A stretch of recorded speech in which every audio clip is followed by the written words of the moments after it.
What's going on, everybody? Again, we're here at the Blur by the Bay Barber Expo here in Corpus Christy, and I got here next to me the man that made it happen, the man that put this whole event together, not just for the city of Corpus Christy, but every town and city around it, and pretty much the whole state of Texas.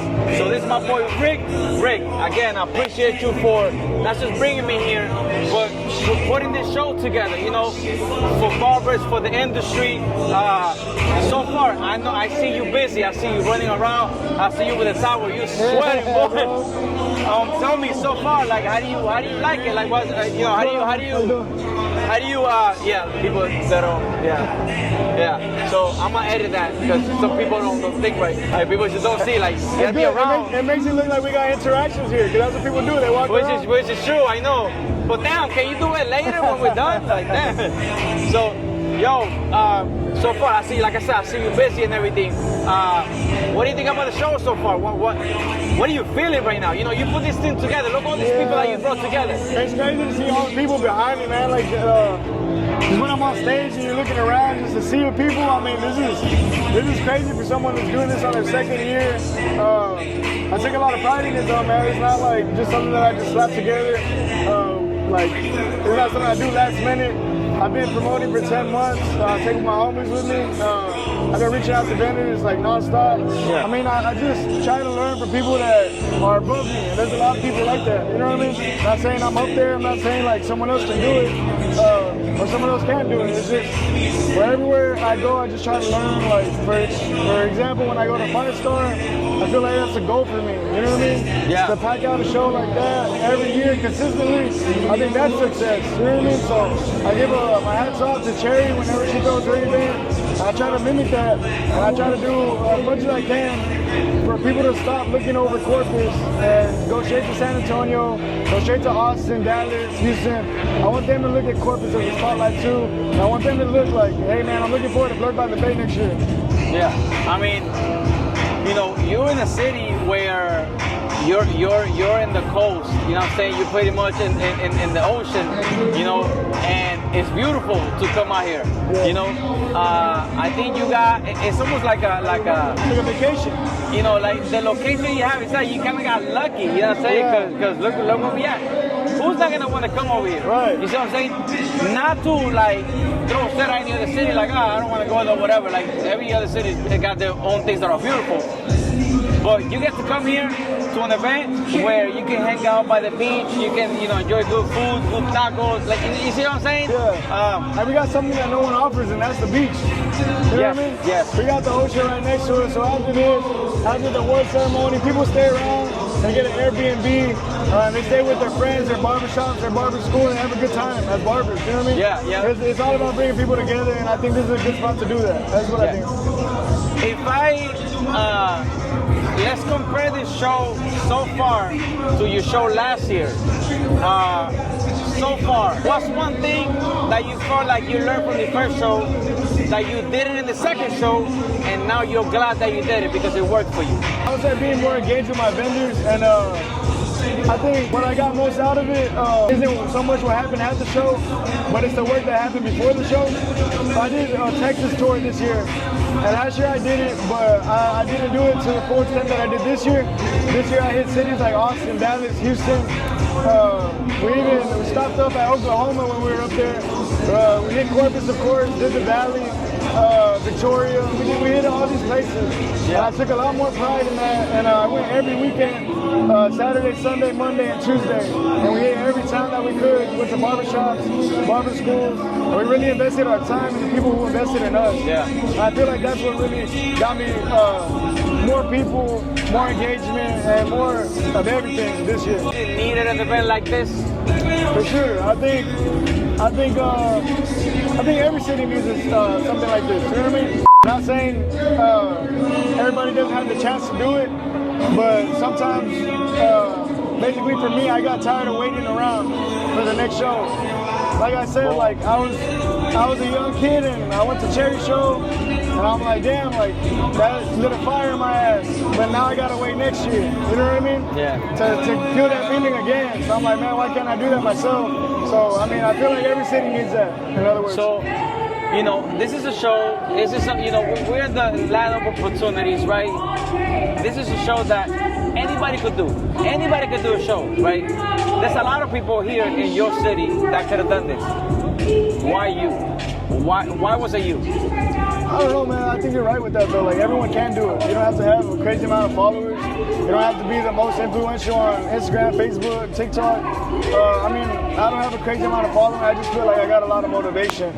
I feel like nobody can tell me shit. You know what I mean? Like, I really don't care what you say, because at the end of the day, I know what I can bring to the table, and I just feel like anyone can do it. You just really got to, like, put your balls to the wall with it. And Hey, bro, beautiful answer, man.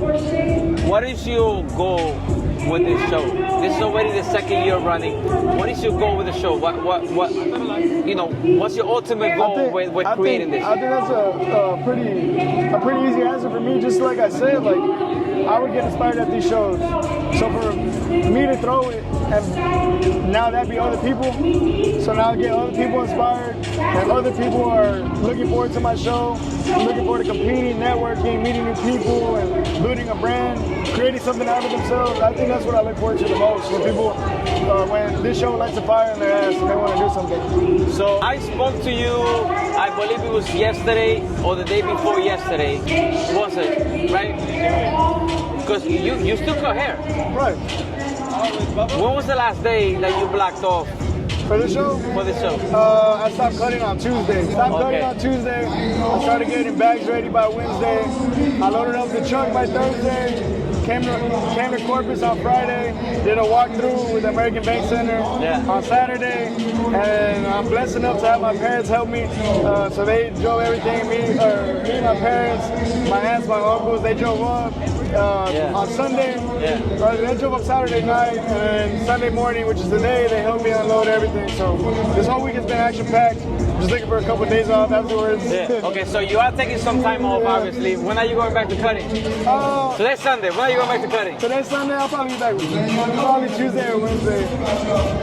Oh, so I'm thinking, okay, in the weekend you'll be good. Nah, you're talking about like already Tuesday, right back Tuesday. in. Well, because I'm going to stay here tonight. Well, I'm going to do something tonight. And then I'll do something tomorrow.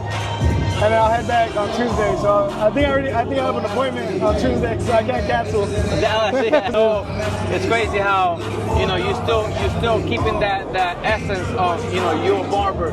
So you still got to take care of your clients, and that's very important. And even then, I felt bad this week. I was telling everybody, I was like, I'm sorry. Like, you know what I do?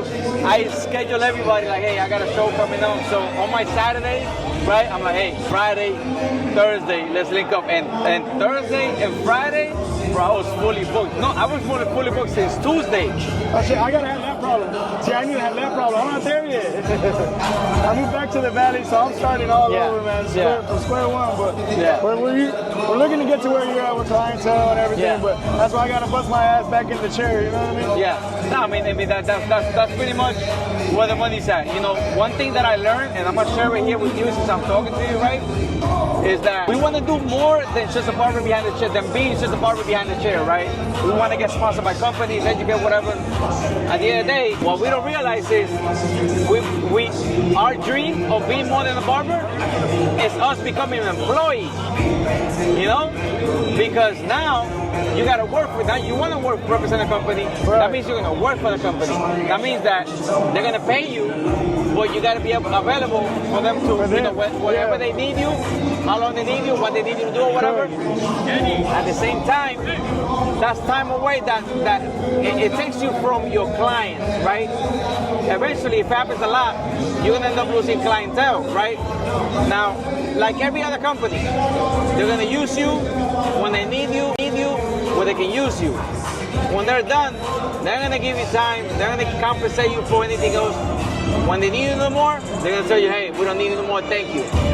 Now you feel like you're going to go back to behind the chair, but your clients are gone. I realized that you gotta be able to maintain that relationship with your clients, because at the end of the day, the ones that are gonna stay with you forever and never gonna let you go if you take care of them right is that client. The best way to say it is you invest in the people that invest in you. Clients invest in you. Exactly. So just like these vendors invested in me, I have to invest in them. I got to give them the best booth I can, put them in the best spot I can, attend to them the best I can. I've been walking around asking them if they're okay, they need anything. It's just the people who invest in you, you got to make sure to invest back in them. That's Absolutely. And you know, you take care of people, people take care of you. You know, and that's how it is. We're in the service business at the end of the day, so we should already be used to taking care of people, taking care of our clients. You know, they take care of us back. And now you're doing the same thing because you stepped it up to be a show organizer. Now you're doing the same thing for vendors. You know, but it's good, like you said. Today's Sunday. You know, tomorrow maybe you rest, and Tuesday right back to this client. You know what I'm saying?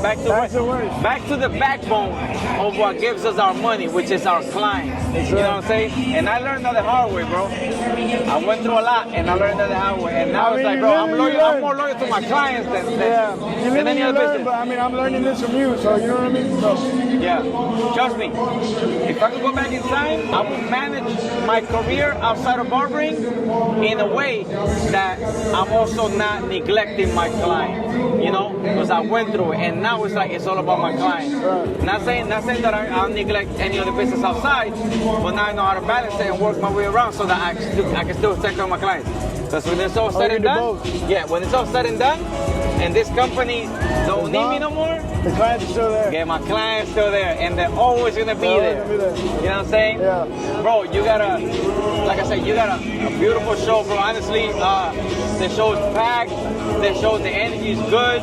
Like everybody feels like motivated to be here, you know? Yeah. I'm gonna be honest with you. I haven't been to a show like that. Besides the Connecticut Barber Expo, right. I haven't been to a show like that in a while where I can see everybody. Shout out to Jay Majors. I haven't been to a show in a while where I'm like, yo, the turnout was good. I appreciate that. All you hear is like, it was dead. You got people out there talking about, yeah, I got 7,000 people in my show. No, you didn't. Stop it. Stop the cap. Stop the cap, bro. You counting the employees of the convention place and their family members. Stop it. You know what I'm saying? I don't say nothing about my attendance. I try to let my people speak for itself. You know what I mean? Yeah. So these guys don't go and they'll post videos, and if they had a good time, they did it. I'm not gonna go to my own horn. Yeah. I know what I threw, and I'm proud of what I threw. Yeah. I'm proud of the people behind it, my family, my friends. That's who I gotta show love to, and that's what I'm happy about. Bro, and at the end of the day, I get it. You gotta talk numbers to sponsors or whatever than that, right? But you know, don't be real. You know what I'm saying? And I feel like you're a real person, right? Like you like. Not saying that you're a real human. You're a human. Yeah. But I mean, like you're a real dude. You know what I'm saying? And you know, there's no need to go out there and lie about the show, and that shows that you're so genuine. You can see it, bro. You just, I'm looking at the monitor here from the camera. Look at this, bro. Look at that. Proof. You know what I'm saying? This Rick brought people together, brought barbers together to the city of Corpus and made it happen. And look, the proof is right here. The proof is right here. You guys are looking at it right there from the camera. And honestly, bro, you deserve a lot of respect. I gotta give you flyers right now live while your show is going on. Thank you for bringing me here. You know what I'm saying, my bro? And let me ask you something real quick, bro. Out of all the services you provide, do you use color? I saw you arguing with Tank about color management. There's something here. But I saw you bashing. I was about to run over there too. I'm like, I'm about to gang on Rick right now. No. I use color, but I like to see the natural talent. You know what I mean? But it's something that's going with barbering right now. Like, that's just how it's changing. And looking laced up, clean and nice. There's no problem with that. But there's also people on the other side saying barbers are hiding their talent, they're covering up their mistakes. So How do you do that? How do you give somebody a messed up face and then okay, I'm gonna throw enhancements. Oh, now it looks better. How? There's people out there, and people will forever say something. So I just created a category to make it natural, and they can't say anything anymore. Yeah. So people who always said that they don't want to compete because there's too much enhancements, I created a perfect category for them. I like that. I like that. You turn that energy into something smart. That is smart. Let's have a category. Because a lot of people, what they do is they'll tell people, hey, in all of our categories, no enhancements or whatever, and they ask that question. Okay, I'm gonna have one category specific for you. You still come compete. So obviously they're still gonna come, bring in the money because they got one category for you, which I think is smart. I think everything else, I think color is part of barbering, so it should be allowed. But that one category, no color. That's what's going on right now. You look back right now, that's old school categories, no color. And that's cool. That's cool. I like it. So the people that gave me stuff and said that I'm not gonna join because there's color, well, now you got no excuse. Now you got no excuse. However, check this out. I got a gift for you, bro. Let me pick this. As a matter of fact, let me give you this one. Nicky Jam. Oh, you got DJ Khaled. Okay, you know what? I'm gonna give you DJ Khaled right here. Look, let me show you. Right there. This is real black. This is DJ Khaled's right here. So this is not semi-permanent. This is permanent. Now, the difference with this one is this product is ammonia free. All the rest of the permanent colors out there, they have ammonia. This one is ammonia free, so no chemicals. You're not gonna be smelling chemicals or anything like that. It has a good sense to it. Now, all these other permanent colors, they color the hair, but they don't stain the skin. So when we wash it off, you don't look enhanced. This one actually stains the skin to make it seem like, yo, you're nice and sharp. That's why DJ Khaled always like that. There you go. And it's permanent, not semi-permanent. This is my gift, bro. I'm going to give you this one to you. I want you to try it. I'll put on my beard, I'll fade it out that way. There you go. Rewind. So, I stroked them up with some rewind. Got the official DJ Khaled right here. Official DJ Khaled. Hey, try it out. I know you're going to love it. Try it out. Try it yourself. Try it on your clients. You know what I'm saying? Now, the rest of the products bring only one tube and one developer. This one brings 2 of each. So you get way more product for an even lower price. You know what I'm saying? And as a barber, if you apply some permanent, you might charge 15, 20 extra. Permanent, you could charge all the way to 40, maybe 50, because they don't last that longer. So it helps you upsell. You know what I'm saying? So why fly the time when you can rewind the time? We had Blurred by the Bay Barber Expo with the man himself that put everything together for the city of Corpus and for the whole state of Texas. My boy Rick, again, congrats on the show. Beautiful. And I know you got a lot of work there. You got to go back in the States. Yeah, I'm going to let you go. Yeah, you got to keep sorting some more. All right, Bobby, I'll see you.